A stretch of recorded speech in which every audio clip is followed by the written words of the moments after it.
tua casa não será abalada. Tua casa não será abalada. Olá, estamos começando mais um programa essencial e é uma alegria chegarmos ao seu coração, chegarmos à sua casa. Hoje o programa essencial tem novamente a visita do Luiz, a participação do Luiz, que tem sempre enriquecido esse programa com seu profissionalismo.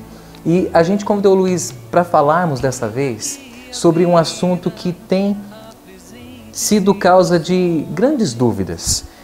Como educar o filho adolescente? Como nós devemos então compreender e valorizar essa nova geração? Há tantos mitos em torno dessa realidade de adolescência. Então, o Luiz está aqui hoje para esclarecer, como um profissional, como um psicólogo, o que é de fato, o que deixa de ser e como nós devemos vivenciar esse momento que nós já passamos e que agora nós estamos passando, mas com os nossos filhos.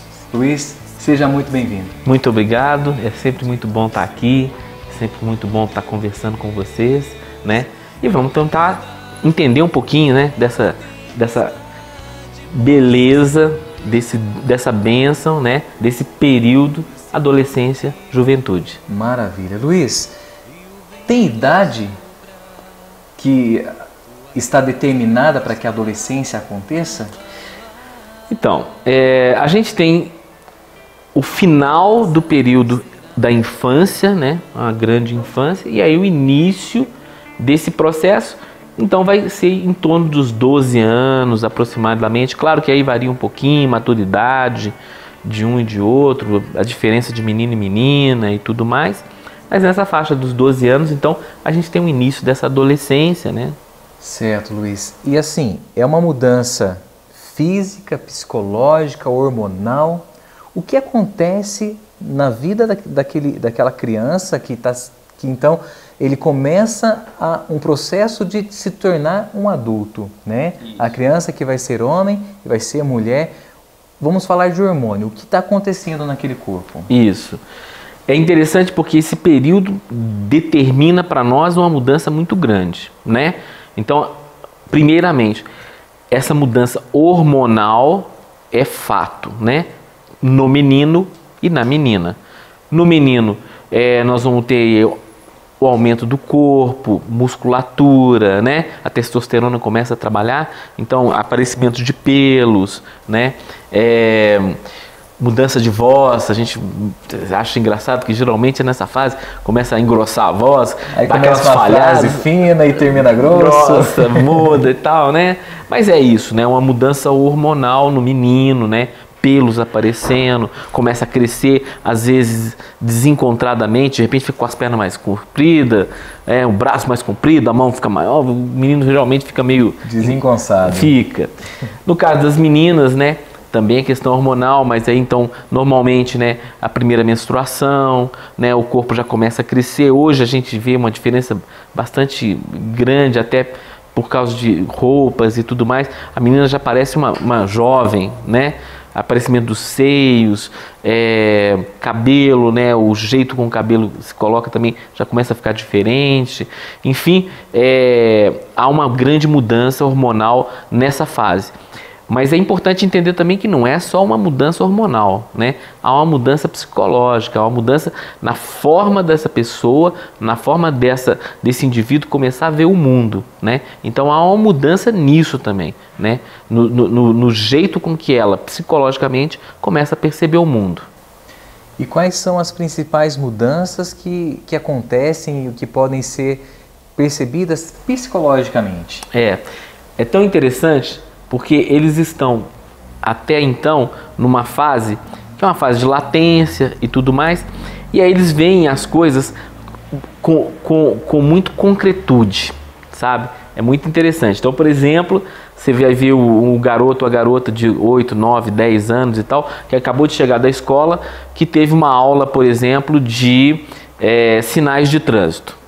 Se você está andando de carro e por um motivo qualquer passa num sinal vermelho ou o sinal está amarelando, você passa e tal, eles logo te dão uma bronca. Você não pode passar no sinal vermelho, né? Porque é tudo muito concreto. Na fase da adolescência, ele começa a mudar e começa a verificar que as coisas, em todos os âmbitos, não são tão concretas assim. E aí há a possibilidade. Então ele começa a entender, por exemplo, que existem momentos em que é necessário passar no sinal amarelo meio apertadinho, que se for, dependendo do horário, à noite, não é bom você ficar parado no sinal vermelho, você pode passar. Então a vida começa a ter uma outra conotação. Eu dou um exemplo nisso para a gente entender que muito daquilo que era verdade, que os pais pregavam muito excessivamente com os filhos na idade mais tenra, chega nessa hora é contestado. Mas por que é assim? Por quê? Normalmente a gente fala que a adolescência é a fase do porquê, né? Por que eu tenho que chegar a tal hora? Por que eu tenho que agir desse jeito? Por que eu tenho que ir na casa da minha avó? Por que eu tenho que fazer essas coisas? O não já não é mais suficiente. Sim. Precisa muito mais argumentação para que você seja convincente, para que ele possa realmente se identificar com aquilo que está sendo solicitado, que está sendo ordenado pelo pai e pela mãe. Sim, e principalmente eles começam então a demonstrar uma certa, o nome não é correto, mas uma certa personalidade. Ele começa a mostrar de si para os pais. Como é que faz para mostrar de si? Então, se você tinha, num determinado momento, que estava num ponto, né, e quer ir para o outro, às vezes você erra a mão, né? Então, às vezes eles brigam, às vezes eles, principalmente pelos hormônios, ficam irritadiços. Às vezes o assunto, o pai olha e fala, gente, mas isso não era para tanto. E ficou tão irritado, né? Então os hormônios funcionam até nesse sentido de irritação. Emoções, né?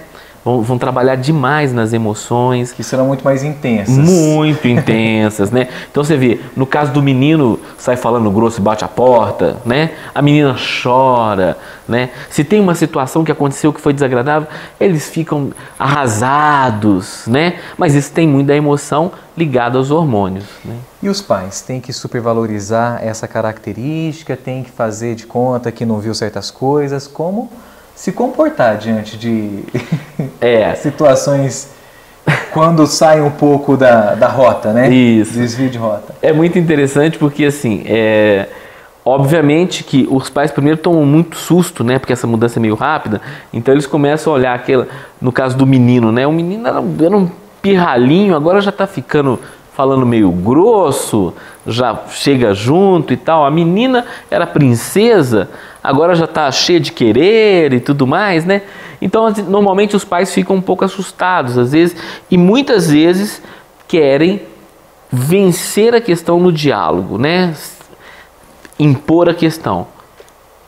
Bom, se há uma verdade naquela questão, ela tem que ser colocada, mas a gente tem que ter paciência, precisa ouvir mais os filhos e, principalmente, quando acontece uma situação extrema onde ele fica muito irritado ou coisa assim, os pais devem aguardar um pouco, espera aquela tensão abaixar e quando o filho vier, aí depois faz um diálogo tranquilo, né?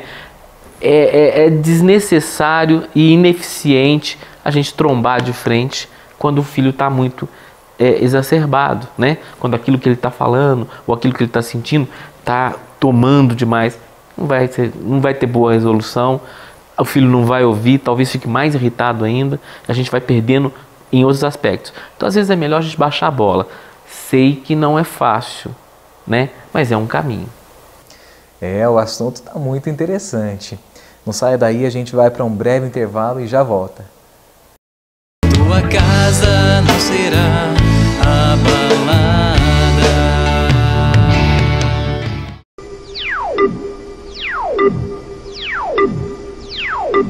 Nós queremos convidar você para o Aviva Jovem, que vai acontecer no dia 6 de setembro em Poços de Caldas, atrás do Palace Hotel. Iniciaremos às 9 horas da manhã e teremos pregação, adoração, a Santa Missa e no final do dia teremos o show com Ana Gabriela e Missionário Shalom. E a entrada é franca. Eu acredito na força da juventude. E você?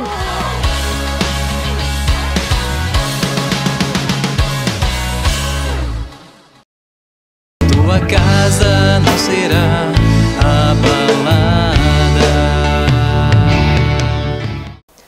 Voltando com o programa Essencial, hoje falando sobre como valorizar, como realmente entendemos essa nova geração com características tão maravilhosas, tão lindas, mas que também precisam de algumas arestas aí sendo aparadas e que cabe a nós, pais, educadores, profissionais, como os psicólogos aí, para ajudarmos essa meninada a se encontrar. Até nesse sentido, Luiz, como que fica hoje essa situação desse desencanto dessa juventude pela vida adulta, por responsabilidade, por escolhas definitivas? Eu creio assim, o nosso mundo transita por muitas questões, mas líquidas, fugazes, né? O jovem não se apega a questões mais profundas. Então, a gente percebe, tem visto muito desinteresse por parte dos jovens em agregar alguma coisa. E é interessante que é em qualquer coisa, né?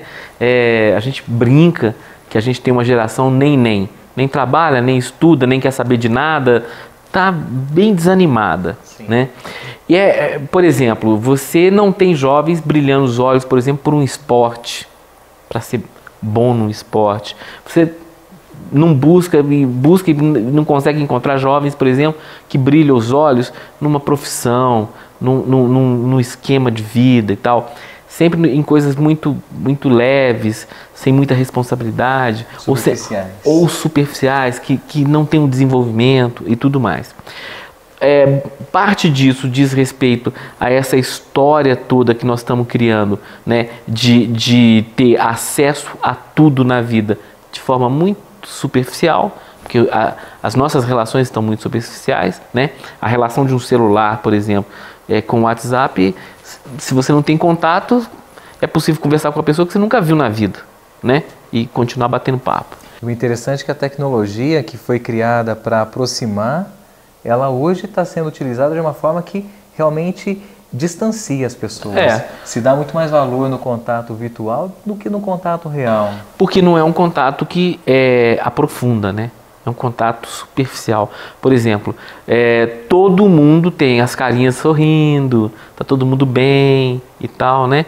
E quando a gente está na vida real, a gente sabe que não tá. Então, eu que sinto que às vezes não estou bem, mas que sou obrigado a dizer no virtual que tá tudo bem, quando recebo também desconfio daquilo que está lá, né? Será que está bem mesmo? Porque às vezes eu não estou bem, eu falo, então o outro também pode não estar bem e falar também, né? E acabam vivendo num mundo aí de faz de conta. Isso. E elas têm medo de encarar a realidade. Pode ser um dos motivos? Esse é um aspecto, né? Outro aspecto que eu acho importante a gente lembrar também é o seguinte: nós temos aí uma vida adulta que às vezes não projeta para os jovens grandes ideais, né? Nós tivemos, bem ou mal, super-heróis, né? Que chamavam para a gente fazer coisas e tudo mais. E os pais não têm sido para os filhos super-heróis. Não têm sido para os filhos pessoas que dizem fazer algo que vale a pena. Então, por exemplo, a gente tem muito o discurso dos pais que chegam em casa: nossa, estou muito cansado, o dia hoje foi terrível, nossa, que difícil que foi trabalhar hoje e tudo mais. E você vai ouvir isso 1, 2, 3, 1 ano, 2 anos e tal. O adolescente vai: eu vou trabalhar para quê? Para essa dificuldade toda que você está falando aí? Não vou, né? A gente também tem falsas imagens, né? Hoje a gente tem, divulga-se, passa-se muito de imagens que não são verdadeiras. Então, corredores, jogadores de futebol, personalidades, novelas, situações N, onde passa para as pessoas uma imagem de bem-sucedidos. E ele olha para aquilo e fala: bom, isso eu não vou ser, então não vou ser nada também, né? Não quero me agregar em nada, eu não quero ter que entrar em nada disso, né? Então, vários aspectos estão permeando aí a forma como que o jovem olha para o futuro e não quer alguma coisa, né? Às vezes eu comento com professores, por exemplo, né? Dão uma matéria, mas sem uma objetividade naquela matéria, né? olha para aquela matéria e fala, o que eu vou fazer com isso? Essa matemática serve para quê? Ah, mas um engenheiro faz. Um engenheiro, mas eu não vou ser engenheiro. Aí você pergunta, o que você vai ser? Nem sei. Não sei o que eu vou ser. O que eu percebo nós precisamos criar, transitar, passar para o jovem o brilho nos olhos, né? O meu trabalho, talvez isso é uma reflexão para cada um de vocês que estão aqui agora assistindo. O trabalho que eu faço constrói? Claro que constrói, mas eu preciso estar integrado nisso, eu preciso sentir isso. Meu trabalho é bom, meu trabalho constrói, meu trabalho cria, né? Eu preciso estar feliz com isso. E nesse sentido também eu percebo muito, Luiz, que hoje em dia é muito comum você encontrar jovens que não querem nem sonhar em falar de casamento. Tem uma aversão total. Então, a responsabilidade de nós pais em termos um bom relacionamento, de darmos um bom exemplo para que eles queiram também ser uma família e construir uma família no futuro. Exatamente. Porque, bem ou mal, nós viemos de uma geração que se valorizava mais o matrimônio. Então, assim, nossos pais passaram por diversas dificuldades, isso assim, num geral, né? Numa média geral, olhando para o passado. Os pais sofriam dificuldade financeira, passavam por dificuldade até de entendimento mesmo ali, o que hoje é muito comum as pessoas reclamarem dessa incompatibilidade, né, de gênio, mas ficaram firmes, né, lutaram e se mantiveram. E hoje não, hoje essa cultura do descartável faz com que eles também não tenham apreço por valores. E é uma juventude, é uma geração carente de valores, né, Luiz? Valores, né, que são muito importantes, né? É necessário desenvolver valores e também sentido para a vida, né? O que me faz não querer alguma coisa para a vida adulta? Porque não me faz sentido algum, né, transitar nessa vida agindo de uma forma. Nós temos muitas pessoas hoje sem um sentido para a vida, né? Tô vivendo. Eu costumo brincar que fica meio Zeca Pagodinho, deixa a vida me levar, vida leva eu, né? A realidade não é essa, né? Precisamos criar sentidos, valores, desejos, né? Transitar melhor pelas questões que a vida nos apresenta, né? Querer ser alguém, né? Para mim mesmo, para minha família, para o outro, né? Pensar que é possível dar orgulho, né? O que leva um corredor e até a linha de chegada? O troféu, né? O fato de que vai ter uma fama de alguns minutos ali? Não, o sentido que ele coloca naquilo, né? De limite, de superar o limite dele mesmo. Todas as nossas questões de vida estão relacionadas a isso. Por que é que eu faço alguma coisa, né? Boa parte das pessoas hoje, se forem parar para pensar por que é que eu faço, vão entrar em depressão, vão ficar mal. É verdade. O tempo passa muito rápido, a gente precisa ir para um breve intervalo, mas a gente já volta. Tua casa não será abalada.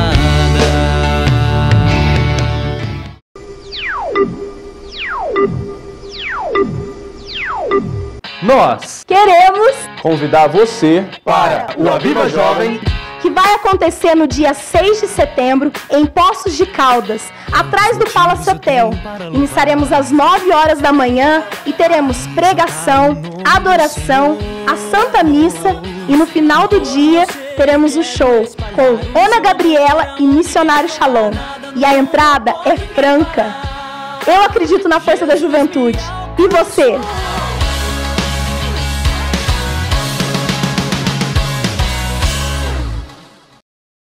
Tua casa não será abalada. De volta com o programa Essencial, falando hoje sobre essa nova geração. Essa nova geração que nós queremos valorizar, essa nova geração que é o futuro do nosso país e do nosso mundo. Luiz, você falava sobre esse desencanto, né, dessa meninada, mas como que a gente pode fazer esse brilho no olho acontecer? Isso. Olha, a gente vê o seguinte, se existe uma questão que para nós é importante, é a gente avaliar que todo mundo deseja ser reconhecido. Sim.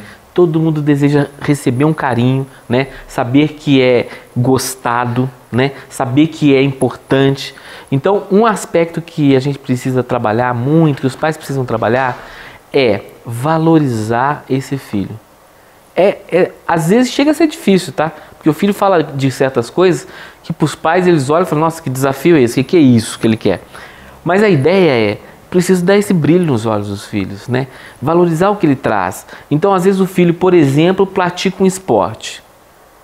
Qual que é a minha posição? Vou lá, vou junto, participo, vou torcer, vou ajudar a executar aquilo e tal. Participo junto. Ah, o filho traz uma questão, exemplo, sem querer ele conta, gostaria muito de estudar X coisa. Vou lá, vamos estar junto. O que eu posso fazer para te ajudar para você fazer isso? Mesmo que seja incipiente. Às vezes a gente olha e fala, nossa, mas está tão incipiente isso, está tão pequeno. Mas é do pequeno que ele vai alcançar o grande. Então eu estou junto, eu valorizo, eu abraço a dificuldade também.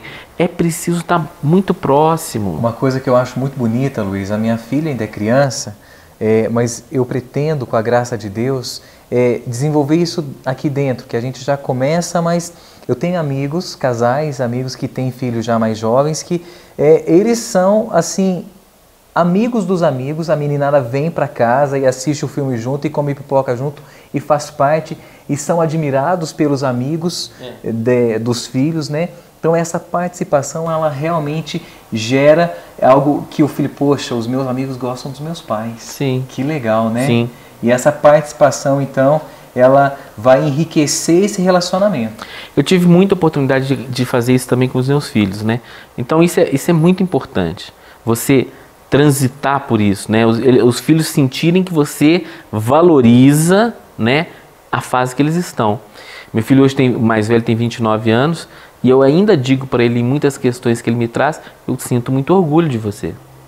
E ele às vezes, ele sempre é pego no contrapé, né? Ele sempre fala, ué, meu pai ainda fala que sente orgulho, né?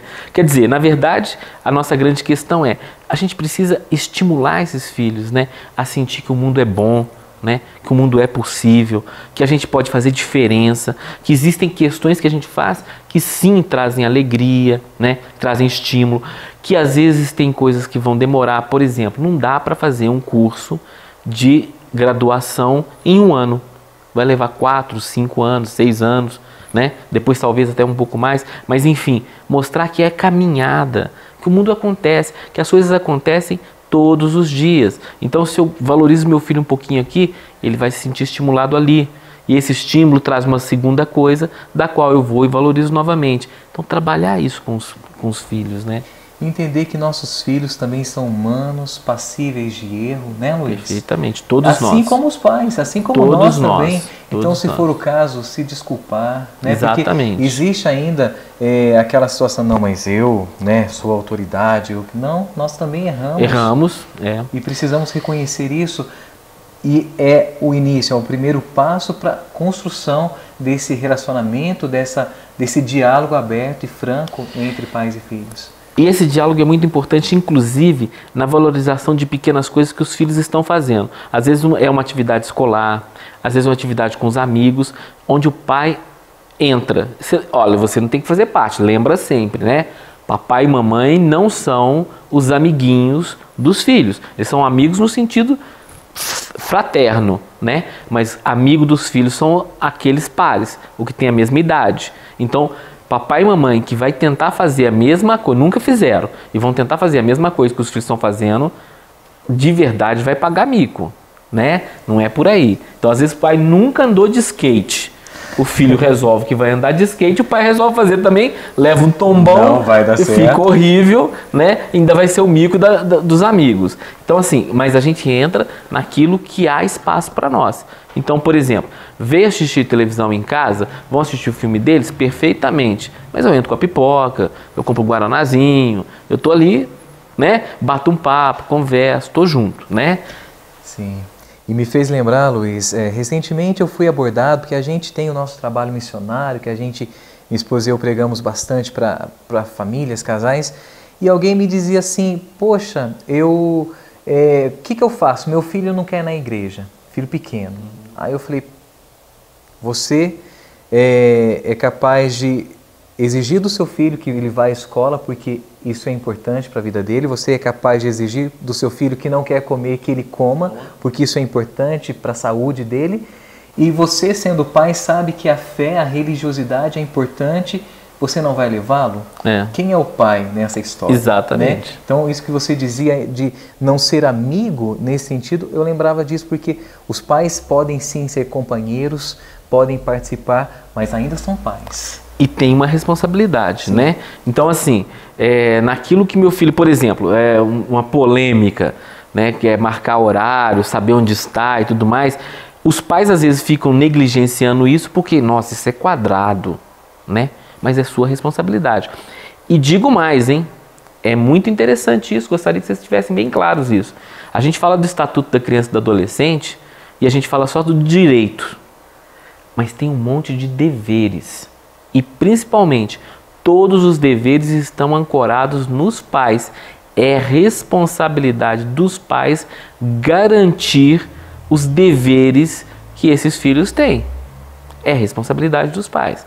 Então, vamos tentar também entender que, como pais, estimular os nossos filhos, fazer da juventude uma juventude melhor, é responsabilidade nossa. Que nós possamos pedir o auxílio de Deus para que Ele nos inspire na educação dos nossos filhos, que amamos tanto.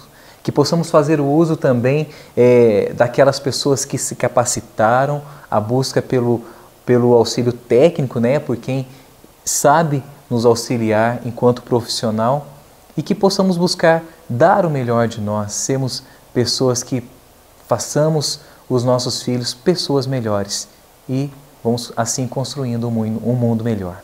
Luiz, muito obrigado mais uma vez pela sua participação e as portas do programa Essencial estão sempre abertas para você. Muito obrigado, né? É uma alegria estar aqui. Um grande abraço a todos. Deus abençoe e até o próximo programa.